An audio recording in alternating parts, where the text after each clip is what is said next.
Sveiks, Rihard! Pagaidi, skatos. Nu, čau. Ko tu skaties? Hokeju. Kāpēc tu to dari parkā? Ko man noklusēties? Es baudu brīvo laiku. Gāju, paēdu bulciņas un izdomāju, ka jāpēc ātri hokejs. Jo redzi, ka televizors nevarēju tikt. Jā, un kāpēc ne? Ja mans iespējams, ja mans ir līdzi, tad ņemot skatos un pārbaudu brīvo laiku.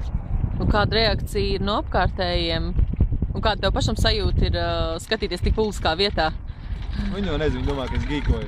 Viņi nezinu, ka es te reāli varu skatīties ziņas, varu skatīties filmas, kodu vakardienas pārraidi, par žurnālistiem, par pārējos, skatīties hokeju. Tā kā aug paši vietāruņi, paši visādi šādi plaši datoriņi, tad aug arī viss tas, kas nāk tam līdzi. Tā ir televīzija, tas ir mediji, tas viss. Es domāju, ka attieksme, protams, ka viņi nevis uzlabojas, viņi vienkārši parādās. Agrāk tas vienkārši pat nebija vienam maziņš šūnās iekšā, ka varētu skatīties televīziju šādās iekārtās.